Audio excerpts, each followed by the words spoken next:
Contrôlée, fouillée sans raison et humiliée, mais quand son mari est arrivé, la situation a totalement basculé. Angela est rentrée chez elle après un gala de charité, fatiguée mais satisfaite d'avoir contribué à une cause qui lui tenait à cœur. La nuit était calme dans cette banlieue de Dallas, et elle avait hâte de retrouver son mari, Malcolm, nouveau commissaire de police du comté. Mais alors qu'elle tournait dans une rue plus tranquille, les gyrophares rouges et bleus illuminèrent son rétroviseur. Elle n'avait rien fait de mal, elle ne roulait pas vite, elle n'avait pas grillé de stop, elle n'était pas au téléphone. Alors pourquoi la police l'arrêtait-elle?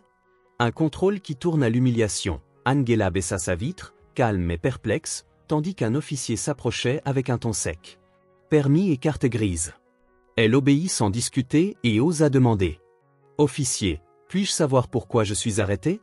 L'homme jeta un coup d'œil à ses papiers avant de lever un regard impassible. Nous avons reçu un signalement concernant un véhicule suspect correspondant à votre description. Angela sentit son cœur louper un battement. Un véhicule suspect? Répéta-t-elle, gardant son sang-froid. L'officier ignora sa question. Sortez du véhicule, madame. Son ton se fit plus ferme. 2 autres voitures de police arrivèrent sur les lieux, leurs phares éclairant violemment la scène. 3 autres officiers sortirent, torchés à la main, comme si Angela représentait une menace. Une fouille abusive. Angela fit exactement ce que son mari lui avait appris. Garder ses mains bien visibles, rester calme, ne pas poser trop de questions. Mais ce qu'ils firent ensuite était inacceptable. L'un d'eux fouilla sa voiture sans demander d'autorisation, un autre retourna son coffre, balançant au sol les brochures de l'événement de charité. On lui refusa même le droit de passer un appel. « Puis-je appeler mon mari ?» demanda-t-elle fermement. L'un des officiers ricana. « Vous pourrez faire ça après. » Sa patience était à bout. Ce n'était plus un simple contrôle de routine, c'était une humiliation publique. Puis son téléphone vibra. C'était Malcolm. D'un mouvement lent et mesuré, elle demanda. « Puis-je prendre mon téléphone ?» Les policiers échangèrent un regard avant qu'un d'eux ne réponde. Pas de mouvement brusque. Angela lutta pour ne pas rouler des yeux. Elle attrapa calmement son téléphone et décrocha. « Malcolm, viens tout de suite, la police m'a arrêté sans raison et fouille ma voiture sans mon consentement. » À l'autre bout du fil, la voix de son mari changea immédiatement de ton. « J'arrive. » Et c'est là que tout bascula. L'arrivée du commissaire de police. Quelques minutes plus tard, un SUV noir se gara à proximité. Malcolm est descendu du véhicule, son allure imposante et maîtrisée, badge de police accroché à sa ceinture. Les officiers se figèrent immédiatement. D'une voix calme et tranchante, il lança. « Je suis Malcolm, commissaire de police du comté de Dallas.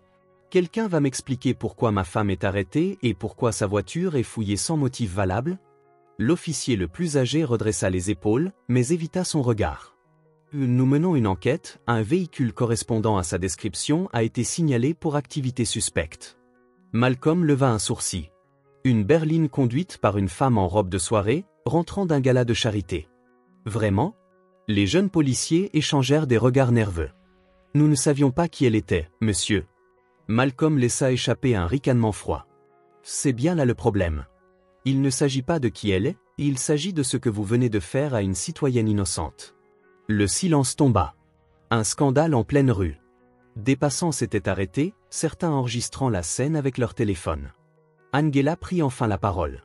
« Ils m'ont empêché de passer un appel, fouillé ma voiture comme si j'étais une criminelle et m'ont traité comme une suspecte dès la première seconde. » Malcolm se tourna vers les policiers. « Vous vous rendez compte de ce que vous venez de faire? Vous mettez tout le département en danger. Vous harcelez une femme sans raison, et en plus, c'est enregistré. » Un des officiers tenta de se justifier. « Nous ne faisions que notre travail, monsieur. »« Ah oui ?» coupa Malcolm. « Depuis quand le travail de la police consiste-t-il à humilier des citoyens sans preuve? » Les officiers n'avaient plus d'échappatoire. « Appelez votre supérieur immédiatement. » La situation dégénère. Quelques minutes plus tard, un SUV de police arriva. Le lieutenant Charles Donovan en descendit, l'air déjà agacé. « Que se passe-t-il ici ?» demanda-t-il. Malcolm répondit immédiatement. « Vos officiers ont fouillé sans raison la voiture de ma femme et l'ont empêché de passer un appel. Je veux des explications. » Le lieutenant blêmit en reconnaissant le commissaire. « Commissaire, je ne savais pas. » Comme l'interrompit sèchement. « C'est bien le problème. Ce n'est pas une question de statut. Chaque citoyen mérite respect et justice. Vous avez transformé une femme innocente en suspecte sans aucune raison valable. Les policiers en faute avaient perdu toute contenance. Je veux que ces hommes soient sanctionnés. Pas d'excuses, pas de rapports falsifiés, des sanctions maintenant.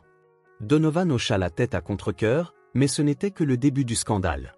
Le scandale éclate. Le lendemain matin, les vidéos de la scène avaient fait le tour des réseaux sociaux.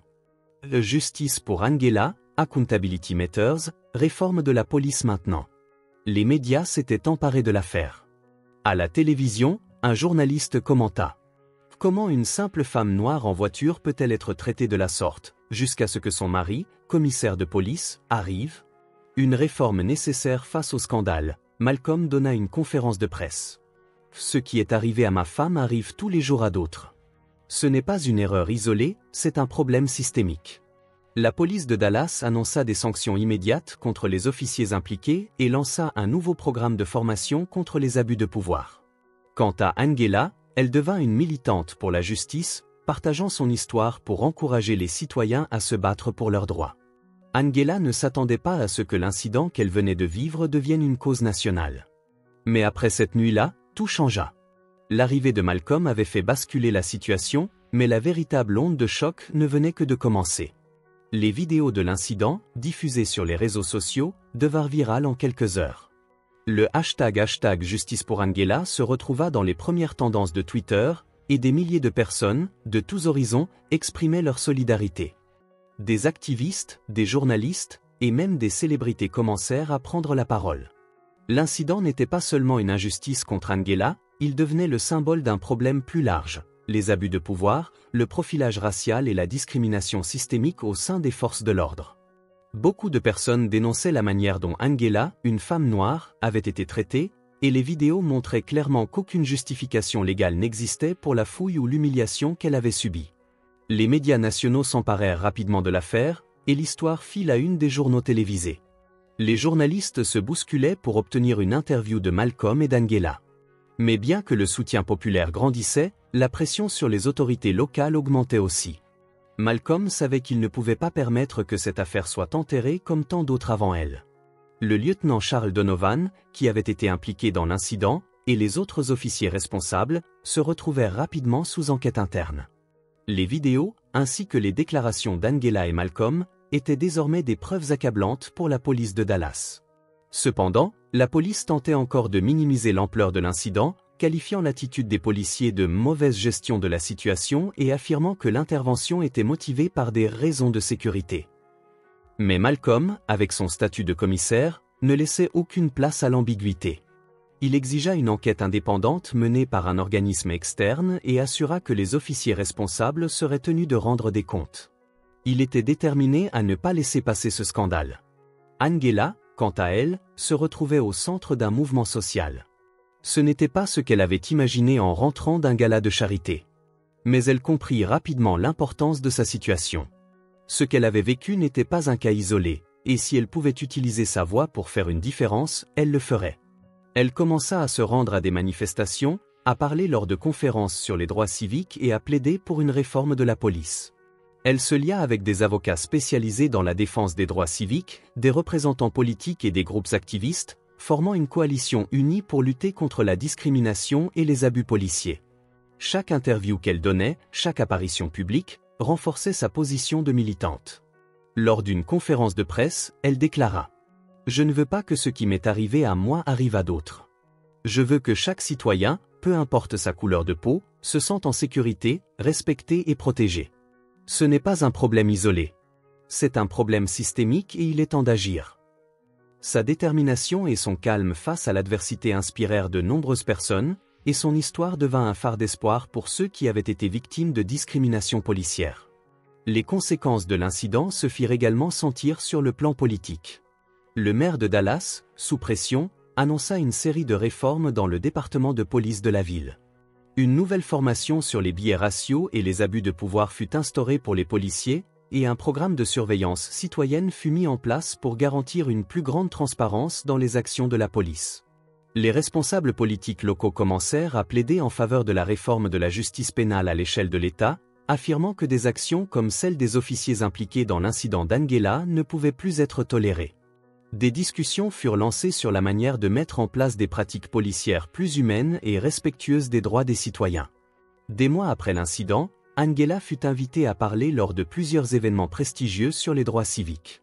Elle reçut même un prix des droits de l'homme pour sa bravoure et son engagement à promouvoir l'égalité et la justice sociale. Son parcours inspira de nombreuses autres personnes à prendre la parole et à exiger des changements dans leur propre communauté. Malcolm, bien qu'un homme de pouvoir et de politique, soutenait fermement sa femme. Il comprenait que ce combat allait bien au-delà d'une simple affaire locale et que les enjeux étaient bien plus vastes. Il l'accompagnait dans ses démarches, lui offrant tout le soutien dont elle avait besoin pour continuer son travail de militante. Un soir, alors qu'ils étaient assis ensemble après une longue journée de travail et de rencontres, Angela tourna son regard vers Malcolm et lui dit : « Tu sais, ce n'était pas juste mon combat. C'est devenu le combat de chacun de nous, de tous ceux qui veulent un changement. » Malcolm sourit, posant sa main sur la sienne. « Tu as raison. Nous devons continuer à nous battre pour ceux qui n'ont pas encore trouvé leur voie. » Le changement était en marche, et bien que le chemin fût encore semé d'embûches, Angela savait qu'elle avait désormais un rôle crucial à jouer dans cette bataille. L'incident qu'elle avait vécu ce soir-là n'était qu'un début, mais grâce à son courage et à la mobilisation qu'elle avait suscitée, elle espérait voir une société plus juste, plus équitable. Elle et Malcolm étaient prêts à affronter les défis à venir. Parce qu'à la fin, ce n'était pas seulement une question de justice pour Angela, mais de justice pour tous. Si ces histoires vous touchent, alors imaginez plonger encore plus profondément dans des récits inspirants et bouleversants. Des histoires vraies, des parcours de vie extraordinaires, des combats contre l'injustice et des triomphes qui défient toutes les attentes. Découvrez Je sais pourquoi chante l'oiseau en cage de Maya Angelou, Une vie de Simone Veil ou encore Nelson Mandela La couleur des sentiments, des témoignages puissants de résilience et de courage. Si vous aimez les grandes histoires de revanche et de justice, Le Comte de Monte Cristo ou Ne tirez pas sur l'oiseau moqueur vous captiveront. Et pour des récits qui célèbrent la différence et la force intérieure, Wonder et La couleur des sentiments sont des incontournables. Vous trouverez tous ces livres en description de la vidéo, n'hésitez pas à cliquer pour les découvrir et vous laisser emporter par ces histoires qui résonnent avec celles que nous racontons ici. Ce sont des liens d'affiliation, c'est-à-dire que si vous achetez un livre en passant par un lien, nous toucherons une petite commission, ce qui aide la chaîne à se développer. Nous vous en remercions d'avance. Avant de partir, dites-nous d'où vous regardez cette vidéo dans les commentaires. Et si vous avez apprécié cette histoire, n'oubliez pas de vous abonner à la chaîne et d'activer la cloche pour ne rater aucune de nos prochaines vidéos. Nous publions 4 vidéos par jour, à 7h, à midi, à 15h et à 19h, et ce tous les jours.